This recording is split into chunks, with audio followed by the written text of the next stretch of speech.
Apple's iPad Mini 2 is now being rumored as delayed for 2014. Halo-Spartan-Assault game for Windows Phone 8 gets launch details. And Google's Eric Schmidt is seen modeling the white Moto-X.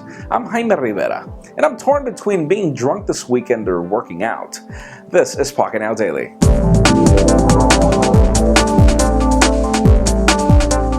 Let's start today off with some unexpected and early news, as Sony has just sent out press invitations for their event to happen at Aoife, which is 2 months away, and still it's interesting that Sony's already letting people know that they're going to have something hot. Last year they launched a couple of Xperias, the Xperia T, the Xperia J, which never really took off, but this year they've got the Sony Onami up their sleeve, and apparently this phone will have a huge Gigantor phablet display along with a 20 megapixel camera, so stay tuned for this one as it'll probably be the next phablet you'll buy. Now let's talk about the Nokia Lumia 1020, as we know that pre-orders begin on July 16th, but if you order this phone on the Microsoft Store online, the company is giving out a limited amount of camera grips for the phone, and that's $80, so that's a pretty good deal. Stay tuned for that one, and aside from that, if you're interested in that Camera Pro software that's coming to the Lumia 1020, well, Nokia just confirmed that it's coming to the Nokia Lumia 920, the 925, and the 928. Just don't ask me when.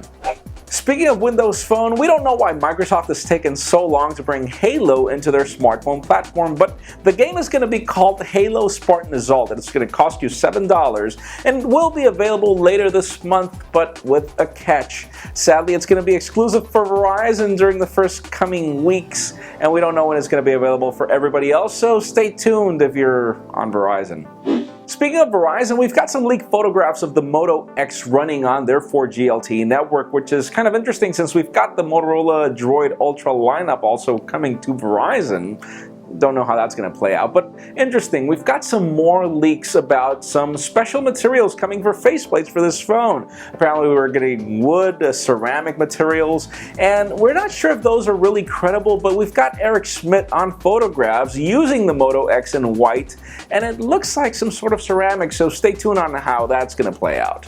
And finally, for the sad news of the day, credible reports have the next generation iPad Mini being slated as delayed until early 2014. We were expecting this tablet to make their yearly cycle and be available by October or sometime within the fall of this year, but apparently there will be two models of the iPad Mini, one with a Retina display and one without it, which is interesting to see why that's going to happen. And still, obviously, we are going to have the iPad 5 that'll probably be launched within the fall.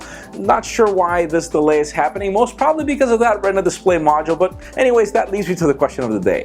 What is your next tablet for this year? What are your plans, or which tablet do you want to buy? In my case, I have two tablets on my eyesight. One would be the iPad 5 and the other would be the future generation Nexus 7. So let's see how that goes, but leave us a comment down below which is your next tablet. And you know the drill. For an earlier scoop of everything that's happening in the smartphone and tablet world, make sure you follow us on Pocketnow.com and subscribe to our YouTube channel as well. You can also follow me on Twitter at Jaime_Rivera. Please give this video a thumbs up if you like what you saw. I am Jaime Rivera. Thank you very much for watching. We will see you next week.